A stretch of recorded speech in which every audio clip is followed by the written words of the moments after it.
I love you মিষ্টি। ভেবে চিন্তে উত্তর দিবি কিন্তু। এই ভেবে চিন্তে উত্তর দেওয়ার কিছুই নেই। তোর মতো একটা ফালতু ছেলেকে আমি ভালোবাসবো? মনে রাখিস, বউ না বানাতে পারি, মেয়ে বানিয়ে ছাড়বো। शाबाश बेटा।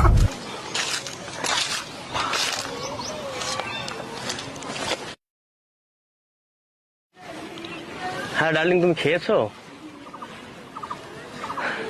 বাহ, আচ্ছা রাখো, আমার মেয়ে এসছে, একটু শুনি হ্যাঁ কি বলছে। শোন, তুই প্লিজ আমার মাকে ছেড়ে দে। তুই যা বলবি আমি তাই করবো। তোকে আমি খুব ভালোবাসবো, প্লিজ। তোর জন্য আমার বাবার বাবাকে ডিভোর্স দিতে রাজি হয়ে গেছে। প্লিজ আমার মাকে ছেড়ে দে, প্লিজ। তখন বলেছিলাম একটু ভেবে চিন্তে উত্তর দিস, বাবা বলে ডাক। Is this entertaining?